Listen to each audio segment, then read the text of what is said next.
Hey guys, Marcus here, and I wanted to do a kind of a deck tech thing, like just a deck review of a deck I've been using for Type 2 for a little while now. Been having some pretty good success with it. Every tournament I've entered, I basically haven't lost. Um, I've played in like three or four FNMs, won them all, then went to uh, Vancouver and played in a TCG player qualifier event for their thing in New York or Chicago or whatever it is. It's like a $300. The winner gets like $300, and I split for first for that with this. I went 4-1-1, I think, or 3-1-1 or whatever, and then just like 1-1. So, I also, when I was in Portland, I played in the Winnabox and won that. I'll split for first. So, what it is, it's Conley Woods, Gavin Verhey, and Kyle Sanchez's Soul Sisters, I guess it's called now. It's basically just like kind of a mono white life gain beatdown kind of style of deck. At first, when I saw this deck, I really didn't think it was like too amazing or whatever.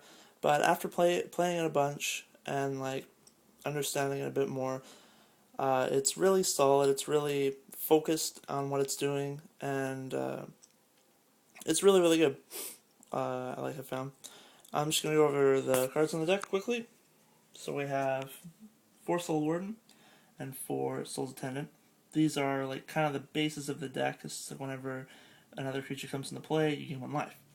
So it seems like subpar. It's not the best, but when comboed with these 2 cards, a Johnny's Pridemate and Sarah Ascendant, you gain a lot of life pretty fast, considering most of the decks in Standard are creature decks, other than like blue-white, I guess, and like Pyromancer's Ascension. But I mean, with the Johnny's Pridemate, whenever he comes into play, whenever you gain life, you may put a 1/1 counter on it.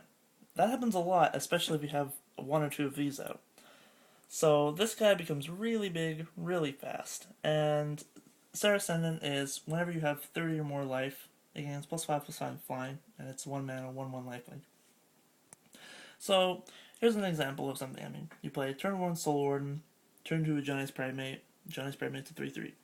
Then they play something on turn 2, you get another life, Johnny's Pridemate gets +1/+1 again. Your turn, you play another Soul's Attendant. Say, yeah, that's about it.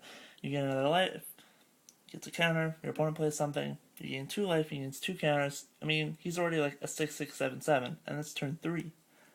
So, it can get pretty nuts. I mean, one of the nuttiest plays I've had is Soul Warden. My next turn, like Soul's Attendant, Sarah Ascendant. So you gain 1 life from this coming into play. Then you gain 2 life from this coming into play. They play a creature. I gain 2 more life.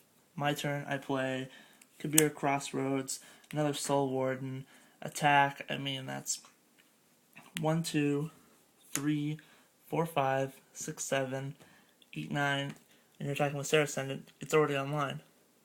Like, that's ridiculous. You have a turn 3 6/6 flying lifelink. That's pretty bonkers. So I'm gonna go over the other cards in the deck. Obviously, 4 Ranger Vios. You can search up Sarah Ascendant, Soul's Tenant, Soul Warden with it. Just refills you. Core Firewalker. Now, with Core Firewalker, it could be the Lone Missionary, which is 2 mana, 2/1 when it comes to play you for life. I felt like Core Firewalker was a little bit better because the Jun matchup was like 50-50, but the Core Firewalker really helped it out. And overall, I just feel it's a little better. 4 Brave the Elements. It's really good in this out. And all the creatures are white. It's 1 mana. It's a protection spell for your Giant's Pridemate or your Sarah Ascendant. Really solid card. Survival Cache. You gain 2 life if you have more life than them, which is more or less always. You draw a card, and that has rebound, so you play it again next turn. So it's like draw 2 cards, gain 4 life. So if you have a Johnny Sprite in play, you gain 2 counters. Really good. Oblivion Ring, just all around good card. Elspeth. Originally there was 3 Elspeths in the deck, but I felt that one more Oblivion Ring was a little better than it because of all the Planeswalkers and just like there was a lot of Mythic, and there still is a lot of Mythic, and I really feel Oblivion Ring's needed in that matchup because if we play like a turn 2 Knight, we play Oblivion Ring, it's like sets them back a lot. Or if they play like turn 2 Cobra, you play an Oblivion Ring on the Cobra, they can't explode. I just think it's a little better. But Elspeth is really solid, obviously. I mean, you put a guy into play, you gain a life with Soul Ward or 2 life, or you just jump your Pride Man and you just like swing for a bunch. We got the land, so 4 Kabir Crossroads, it's a land, you gain 2 life from it, why not? 4 Tectonic Edge, it's for man lands. Occasionally you really get your opponent with it, they get mana screwed. Plus you're mono white, so it's not that big of a deal. And then 15 planes. So that's the main deck. So we'll go over to the side deck.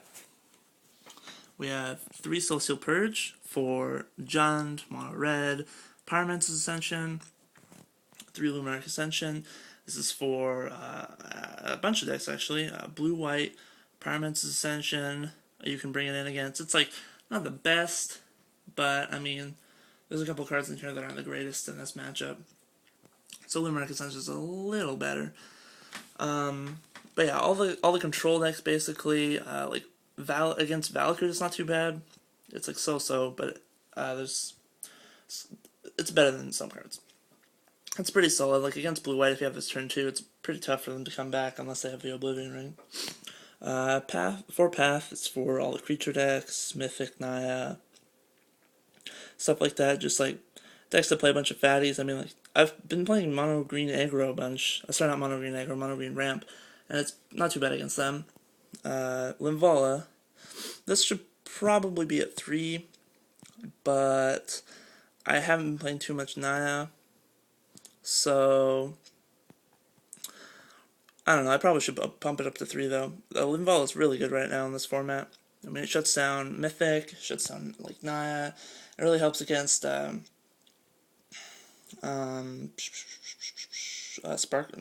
Mage. Yeah, Spark Mage. Yeah, Spark Mage Collar, which really hurts this deck. It has like Oblivion Ring to get rid of it, basically pre-board.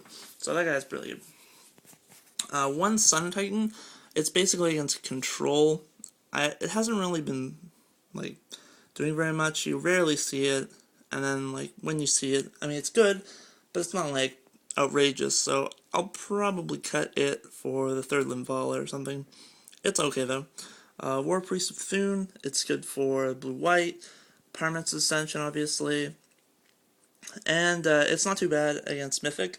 Like, you have to take out your core Firewalkers and like some of your survival caches against Mythic, and you just don't have enough cards to put in. You have like 4 Path of Exile, 2 Linvala, and I bring in the War Priest of Thune, and the next card. I mean, sometimes it gets there, like if they bring in O-Rings, you blow them up. If they're playing Finest Hour, then you can blow that up. Also, sometimes you'll just get their conscription. Like, they'll have one in their hand, and you got one with Sovereigns of Lost Alara. Like, that's happened to me, and I just blew it up, and then they just couldn't come back because they just had it sitting in their hand. And last card's Oblivion Ring. I just felt like the 4th one needed to be in the sideboard. Comes in a bunch of matchups. It's a really solid card. So yeah, that's about it for this deck. It's really fun. I mean, even though the format's just about over, I just wanted to put it up there. So yeah, if you have any questions on it, if you have any suggestions, I guess, please just put them in the comments or whatever. And yeah, that's about it. Have a good one.